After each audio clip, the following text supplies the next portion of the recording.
Okay, good afternoon. Hello.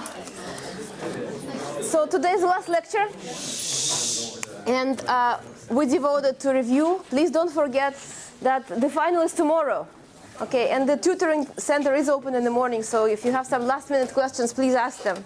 Don't forget to bring your ID. If you forget your ID or your picture is not clear on the ID, you have problems.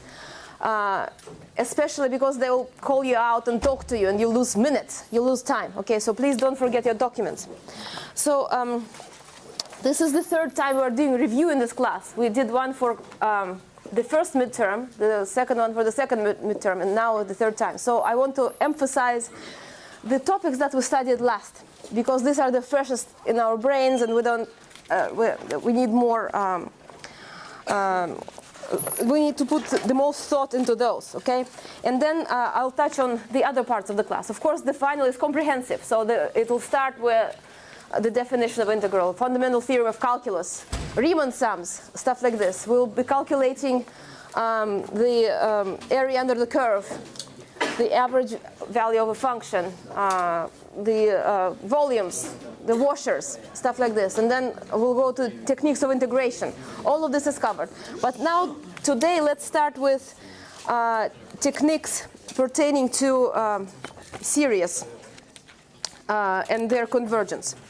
So, convergence, sorry.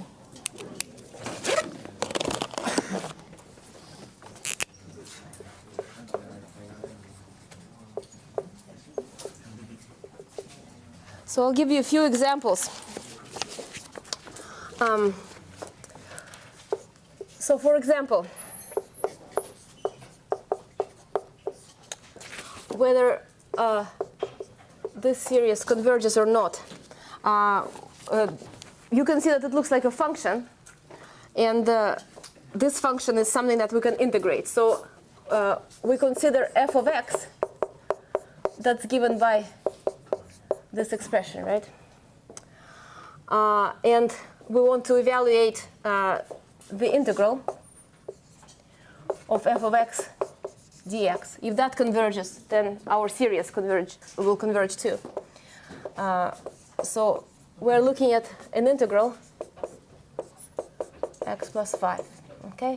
And this is an improper integral, so we have to remember everything about those, right? So how do we do an improper integral? This is type 1 improper integral when it's continuous in this domain, but the domain goes to infinity.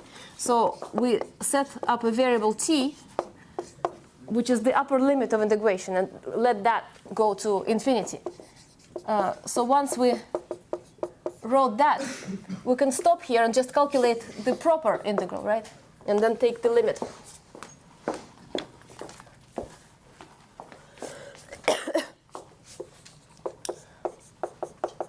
What is the appropriate method for this simple integral?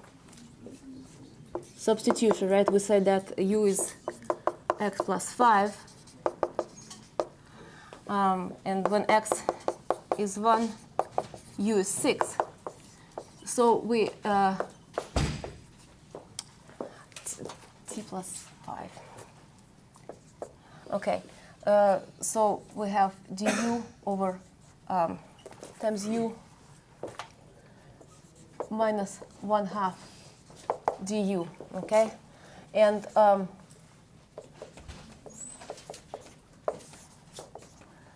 when we evaluate the antiderivative, it gives me square root of u. So we have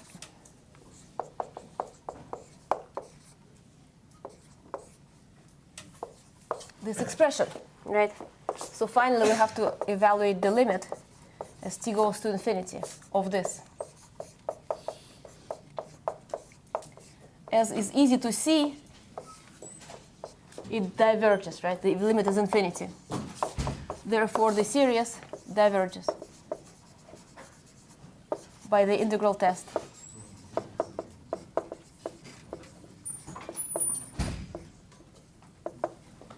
Okay.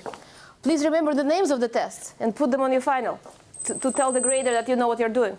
Even if you make a mistake, you tell them that, okay, I used this test. The next example, let's look at this one.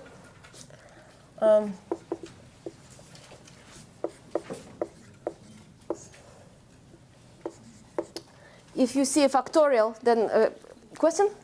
Can we show on the final that it's positive, continuous, and decreasing for that test? Yes, well, I'm not sure about the way the grade. Perhaps even if you don't do this, you can still get the full score, but I'm not 100% sure. So if you know how to do this, do this. Okay. Okay. So when you see a factorial like this, it's a good idea to apply the ratio test. So we have to look at the limit as n goes to infinity of a n plus 1 over a n. Okay.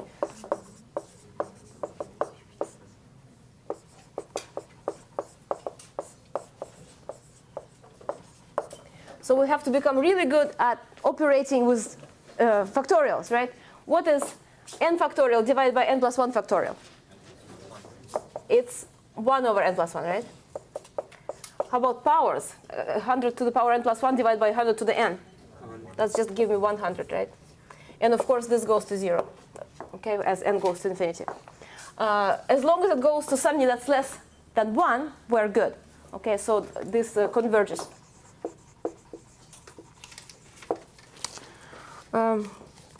The next one, also a typical one.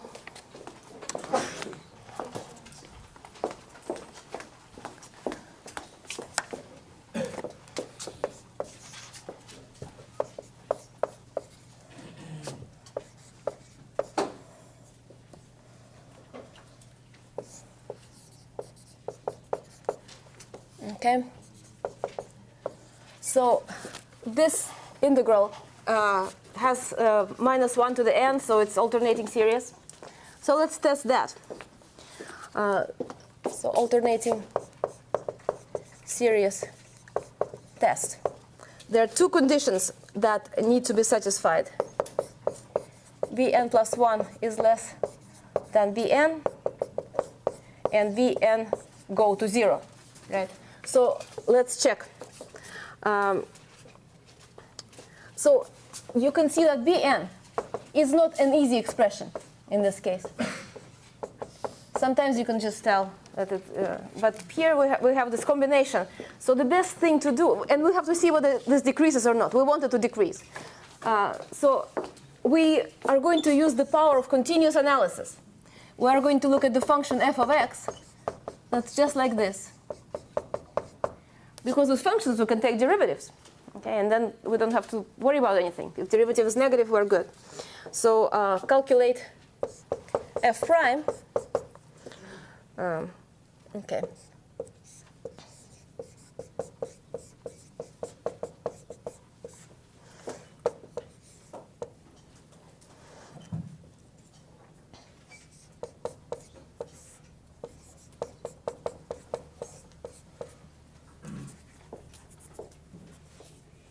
I don't think there's a 2 here.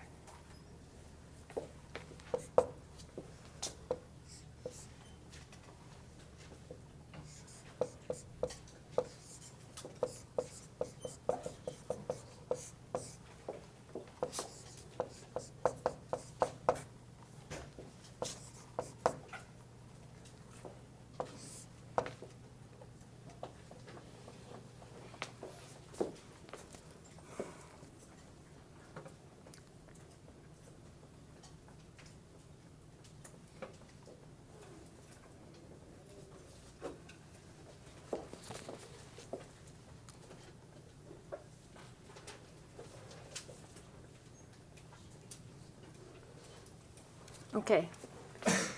I don't seem to get what I have in my notes, so 1 second. Did I make a mistake?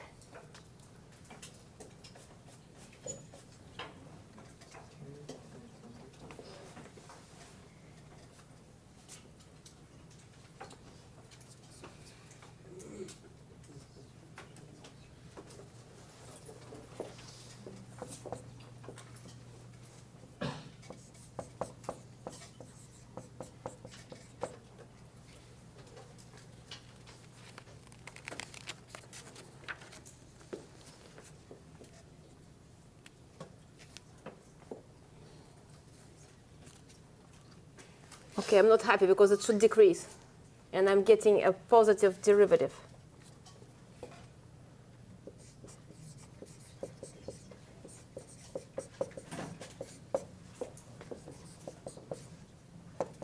Oh, there's a 2 here. Here. There's a 2.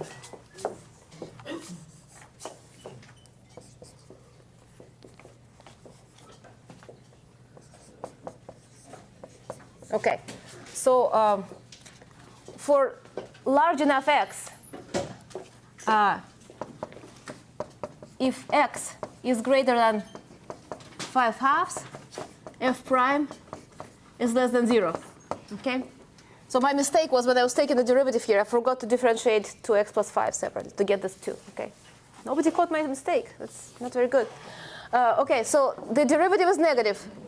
And this means that the first condition is satisfied.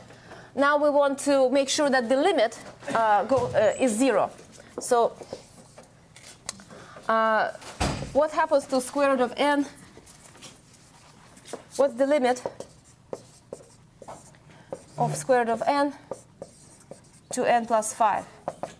So the general method is to divide by square root of n, right? So I have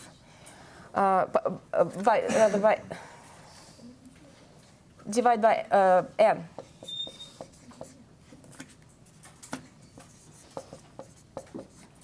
And that goes to 0. Okay, so the second condition is also satisfied, and then we can conclude that the series converges by the alternating series test. Okay, questions? Okay. Here's another one.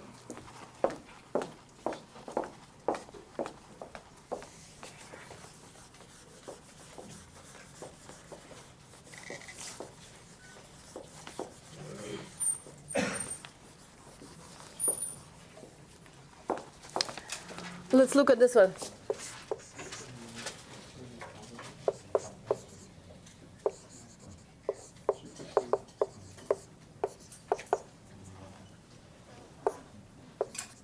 Okay.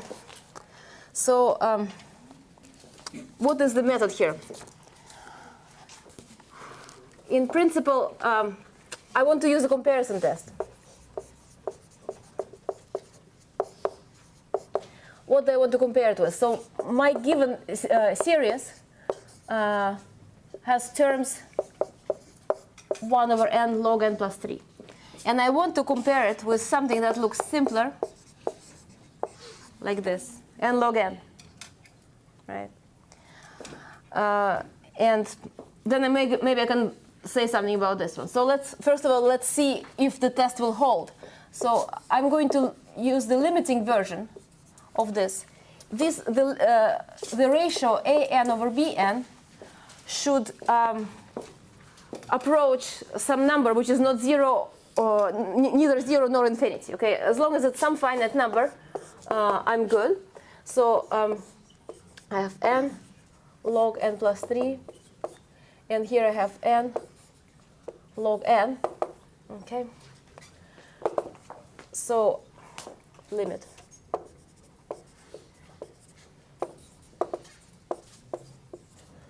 So I have log n plus 3. How do you calculate this limit?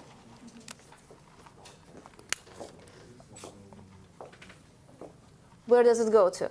Well, there is one thing that you can do here. You can write n plus 3 as n 1 plus 3 over n. Okay?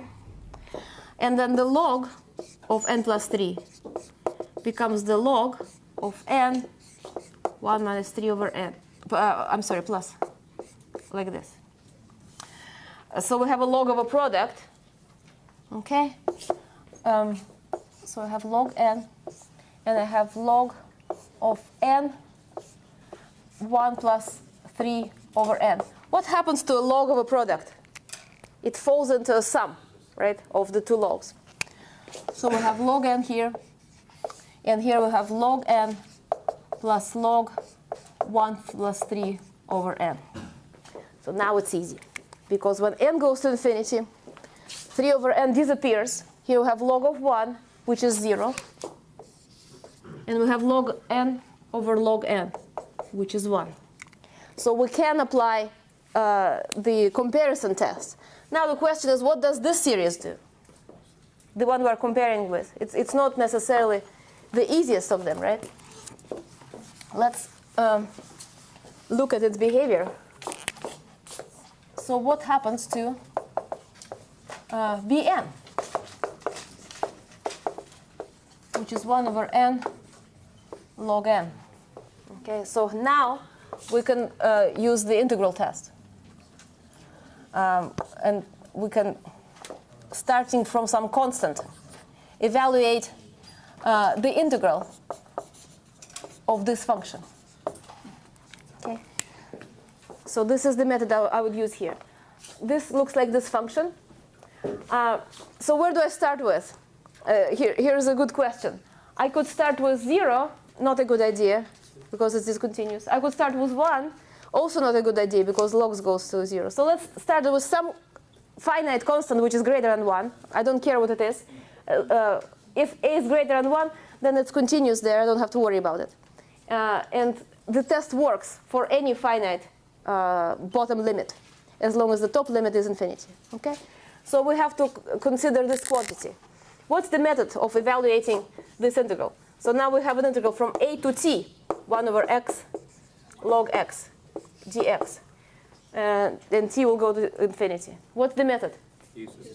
U substitution. So we have u equals log x, du is 1 over x dx. So we have log a log t du over u. So we have log t minus log a. I missed one step. If you like, I'll fill it in. Whoop. Log u evaluated at log a log t. So it's a log of log t. So it's log t minus log a. That one. Questions? What does this do as t goes to infinity? Goes to infinity, right? Because log grows to infinity and its own log grows. It grows very slowly, okay, but it will grow infinity. So the series diverges. So I use two tests here. One is a comparison test to bring it to this form, and then I use the integral test. Okay. Question? Can you just do the integral test at the beginning, please? I could do that. Then I would have to evaluate this integral. So in my mind, it was easier for me to first get rid of this 3 and then calculate this integral. If you want to calculate this integral, you can do that too. But for me, the two-step kind of seems a little bit conceptually better. I don't know. OK. So let me shift gears a little bit, because I want to cover one topic that was not covered in the last midterm. OK.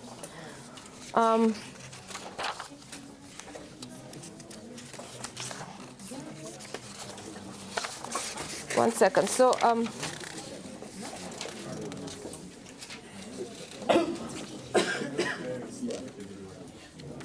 so here, the topic that we didn't include in the midterm was calculating the arc length. Okay.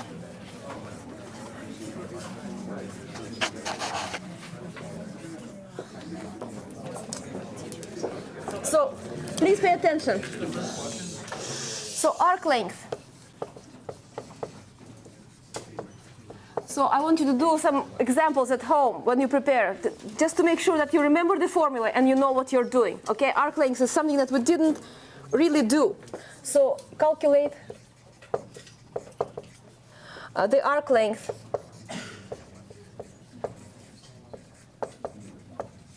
of the curve y is given by log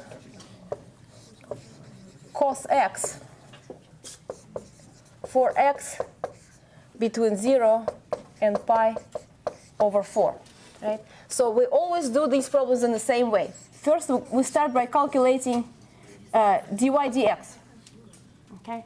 So the formula is 1 plus dy dx squared dx, right? So that's what we're aiming at. So first we calculate the derivative. It's a composite function. So we have minus sign here. So that gives me minus tangent x. Okay. Next, when we put it under the square root, we have a nice nice identity to use. This is secant squared, right? So this is just secant x. Therefore, the arc length L is given by an integral from 0 to pi over 4 secant x dx. Okay, questions? So what's the integral of secant? In this problem, it's given, right? This is log of secant x plus tangent x from 0 to pi over 4. So we have log of square root of 2, because cosine of pi over 4 is 1 over square root of 2, so secant is square root of 2, and tangent is equal to 1. Okay, minus log, what's the secant of 0? That will be 1, and the tangent of 0 is 0. So log of 1. So the whole thing is log of 1 plus square root of 2. Questions?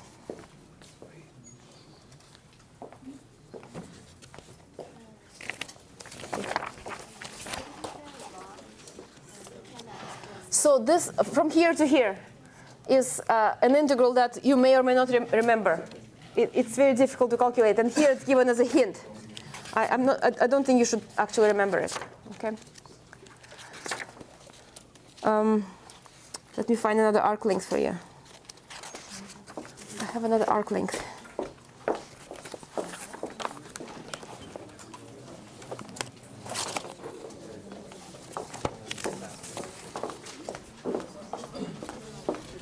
So arc length for the function y, 1 plus 6 x 3/2 between 0 and 1. Okay, let's do this one. dy dx, we calculate the derivative. So I have 6 times 3/2 x 1/2. So I have an integral from 0 to 1 of square root of 1. So dy dx squared becomes what? This is 9, so it's 81x. Okay, 1 plus 81x dx. This is the integral that we end up evaluating. So we can do a u substitution. 81x plus 1. So du is 81 dx. When x is 0, u is 1, x is 1, u is 82. So it's an integral from 1 to 82 of square root of u du over 81. Okay, not very pretty.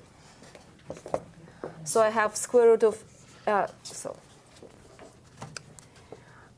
u 3/2 -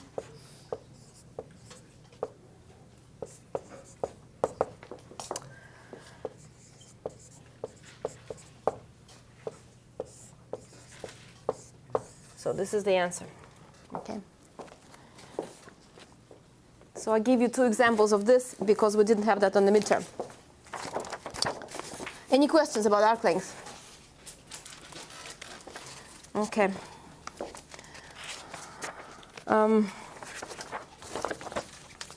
So now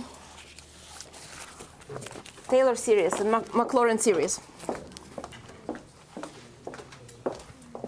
I'm going to give you a tricky one. Yes, question? When you integrate square root of u, don't get divided by the multiply by 2/3. When you integrate square root of u, you don't divide by 2/3, or multiply by 2/3. Oh, I forgot. Yeah, 3. Thank you. So let me give you a Maclaurin series example.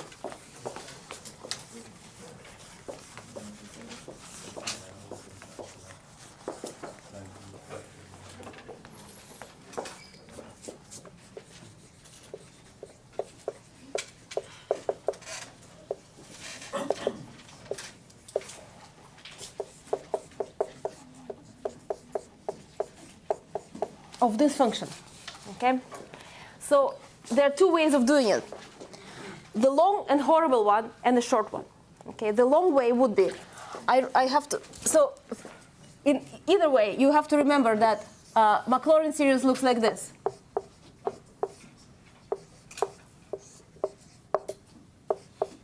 Okay? This is the general, you have to remember this. Okay? Now, in order to do this problem the long way, we have to evaluate all of these. So we have to write down the function, its first derivative, the second derivative, third derivative, and so on. And on this, in the second column, we evaluate all of these derivatives at 0. Okay? We can do that, but we don't want to do this for the following reason. You can, we can say that, recall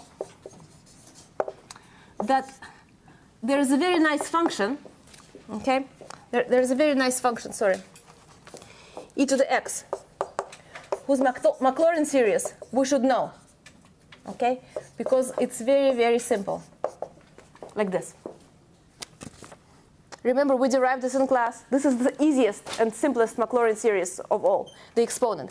Why? Because for the exponent, all the derivatives are equal to e to the x, and all the derivatives evaluated at 0 are equal to e to the 0, which is what? So we just have x to the n divided by n factorial. Okay, so this is the easiest one. Now, how can we go from here to this? First, we can say that, what is e to the minus x? From here, without thinking. We replace x with minus x. So we have minus x to the n factorial. And in fact, you can rewrite it nicer. Sorry, starting from 0. We can have minus 1 to the n, right? So it has this nice alternating series way, shape. Okay, so I have e to the minus x. How do we go from here to here? Multiply by x squared.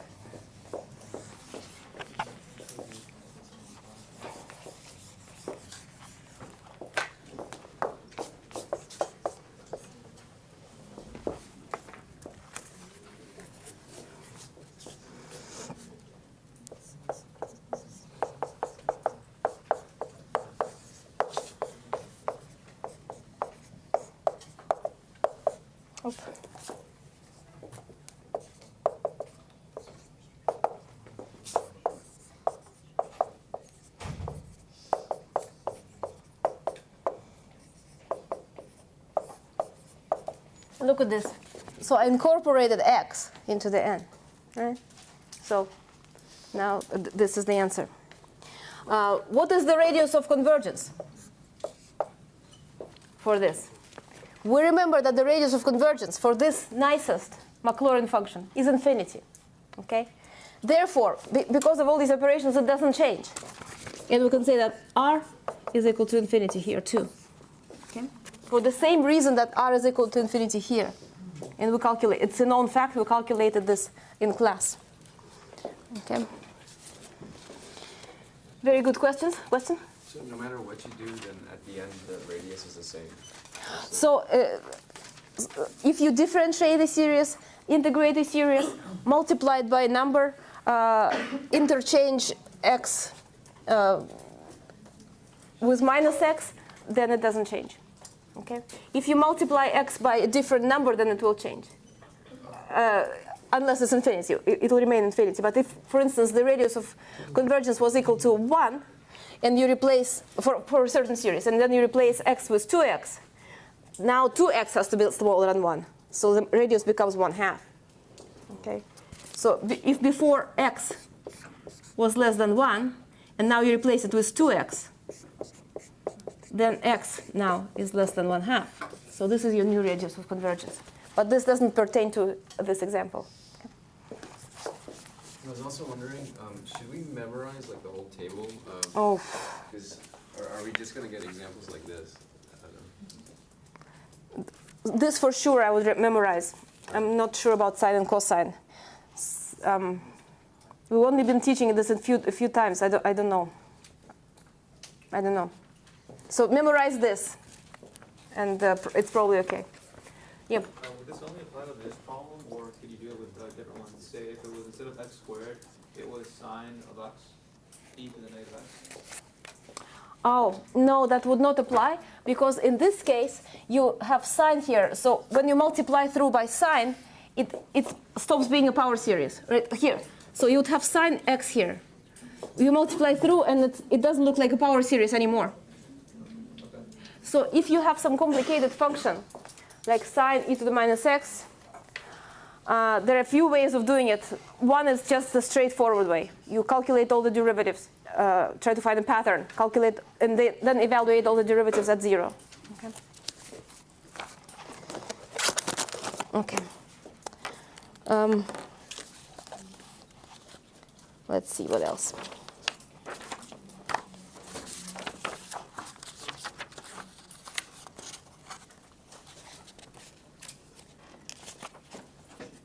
Let me do something completely different.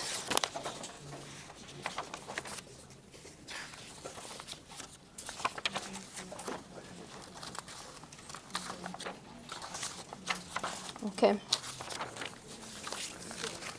So how about this one?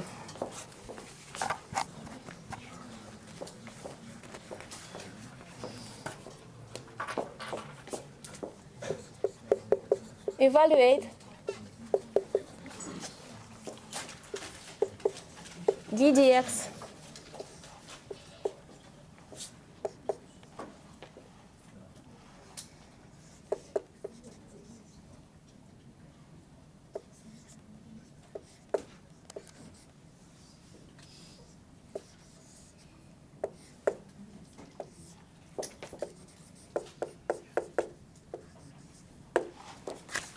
evaluate at x equals 3. Okay? So first we have to calculate the derivative. This is the fundamental theorem of calculus part 1. When we evaluate the derivative of this, we just get d dx of this thing is equal to the integrand evaluated at x. Okay? Therefore, when we evaluate this x equals 3, we'll have square root of sine of 24.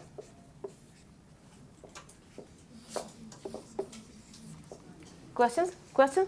So the lower limit doesn't mean anything? Okay. So fundamental theorem of calculus talks about the function g of x that looks like this. Okay? When you evaluate the derivative of this, the answer is very simple. It's just f of x. Okay? Now, and this case appears here, so this doesn't matter. You simply take the integrand and evaluate it at x. Now, the lower limit will matter if it's a function of x. So let's consider a more complicated example. How about g of x is x squared to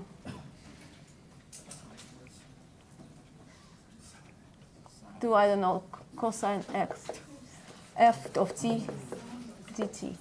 Okay? So what's the derivative of that? So now both limits of integration are a function of x. And it's a little bit more complicated because it becomes a composite function. So first we differentiate ddx cos x, okay, times f of cos x minus, because it's a lower limit, ddx x squared times f of x squared. So we can rewrite it as minus sine x, f of cos x, minus 2x f of x squared. Okay? So the lower limit doesn't matter if it's a constant. If it's not a constant, it matters very much. It comes here with the minus sign, and we'll have to differentiate it. If the upper limit is not a constant, we also have to differentiate it. More questions?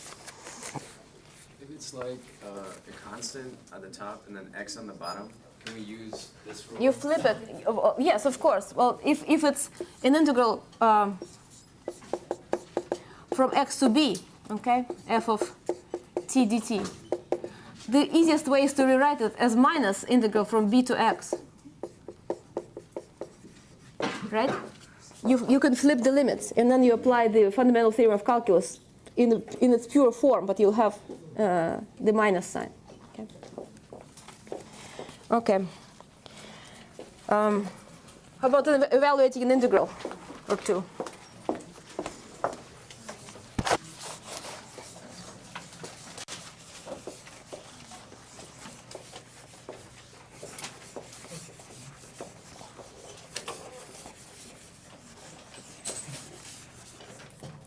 Oh wait, I had a very good problem with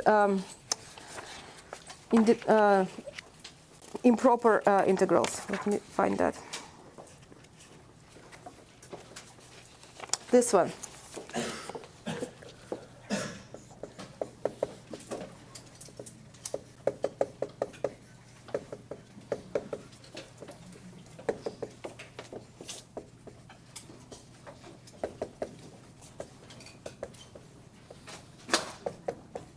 So before I actually do this problem, let me do a really simple problem for you, so you know what I'm talking about. An integral from 0 to 5, okay? In one of the midterms, I think the second one, a lot of people said that this is equal to the log of x minus 3 evaluated. So this is not equal to log of x minus 3 absolute value.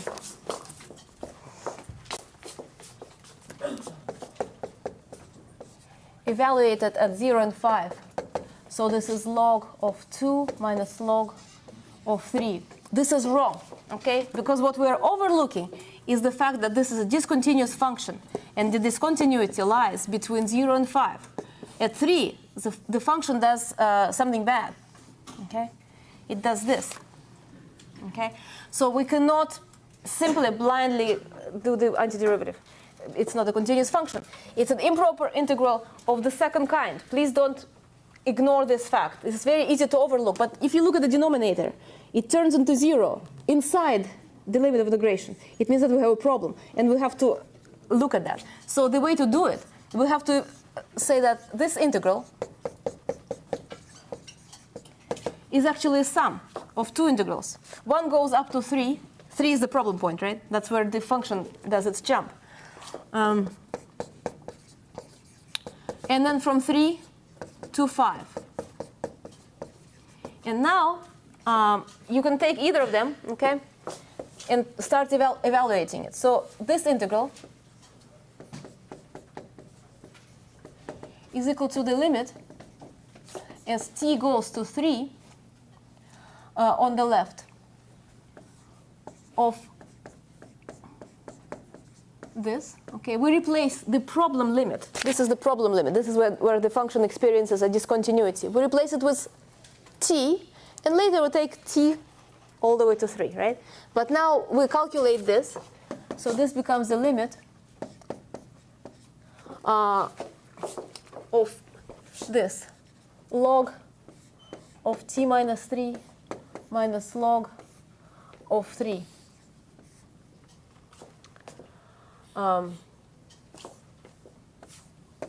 What's the limit of that? When t approaches 3, this guy is a log of 0. And of course, is infinite. It's actual minus infinity. Therefore, the integral diverges. And we don't even have to bother with the second half. Okay, this is enough. If it did converge and we found the limit, then we would have to evaluate the second one too. Right? If one of them diverges, you're done. You say the integral diverges. It's an improper integral. It looks completely innocent, but it's hiding a singularity, and it gives it an infinite value. Okay? So now I'll give you a more sophisticated one of the same type, of a similar type. Any questions about this?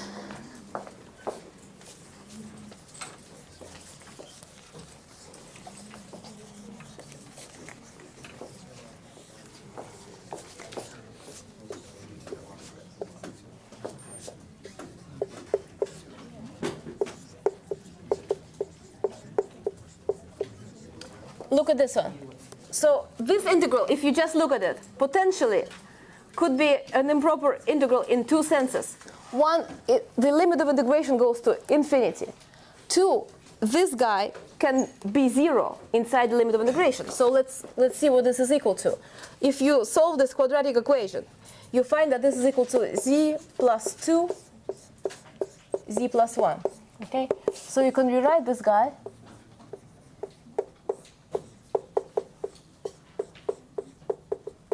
So now tell me, do we have to worry about the discontinuities of the integrand? No, because they luckily are outside of our limit of integration, right? If it was like z minus 2, then yes, we would have to, if this was z minus 2, we would have to integrate from 0 to 2, and then from 2 to some constant, from that constant to infinity. Okay, that would be the procedure. But now it turns out that the singularity are not a problem, and we're dealing with a purely first type of an improper integral. So how do we take this integral? How do we evaluate this integral? By parts, right? By parts. Partial fractions. So to make the long story short, we can say this. This is equal to the limit as t goes to infinity. We have dz. No, we have a sum of two fractions. This step I'm skipping is finding a and b. A is minus 1, b is 1. It's easy. Okay? So we have the limit as t goes to infinity of the log of z plus 1 minus the log of z plus 2. Or we can even say that this is the log of z plus 1 over z plus 2. What's the limit? Oh, I'm sorry. This is because I skipped a step. Okay, let me just do it correctly. So I have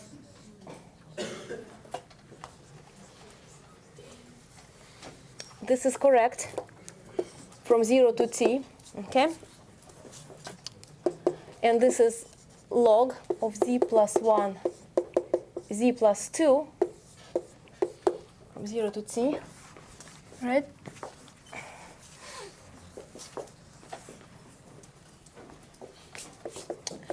So I have a log of t plus 1 over t plus 2 minus log of 1/2. What's the limit of this?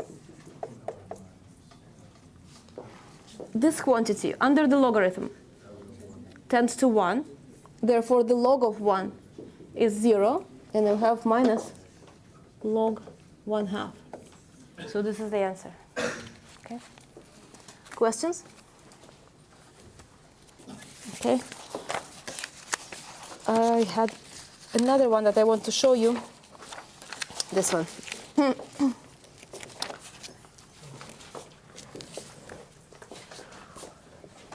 find the sum of the series. Okay, so I'll give you this one. It's completely unclear how to actually find the limit. You can prove it converges. That's easy. You can use the comparison test with 1 over n squared, for instance, but which is a p sequence. But how do you calculate the sum? So here you do it by partial fractions, just like here. Okay, it's very strange, but you can present this as a over n plus b over n plus 3, just like with the x's, right? And you can find a and b. And the answer is like this. They are both, one of them is 1/3 and the other one is minus 1/3. So this is equal to this. So this whole thing is equal to this, 1 over n minus 1 over n plus 3. And you ask you, how does this help? It helps very much for the following reason. So we're going to start writing these term by term, skipping the sigma notation. So what's the first term? It's 1 over 1 minus 1 over 4. That is when n equals 1. When n equals 2, I have 1 over 2 minus 1 over 5. When n equals, so this is n equals 1, n equals 2, n equals 3 gives me 1 over 3 minus 1 over 6. And I continue, plus 1 over 4 minus 1 over 7, plus 1 over 5 minus 1 over 8, plus 1 over 6 minus 1 over 9. So 4, 5, 6, and so on. And what do we observe? So many of them cancel. Question is how many, right? So this cancels with this. 1 over 5 finds its partner. 1 over 6 is cancelled. When n is 7, this one will also find cancellation. So all of them will cancel. Which ones will not cancel? Yes, this one, and that one.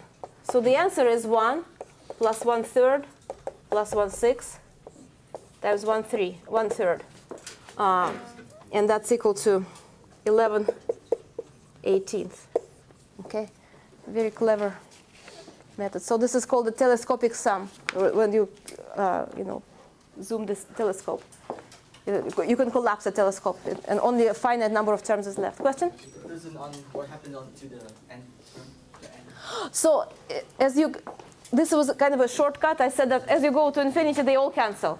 You can also calculate partial sums. So you limit this to n capital terms, and then you can calculate the limit as n goes to infinity, and you will see that it gives you the same answer.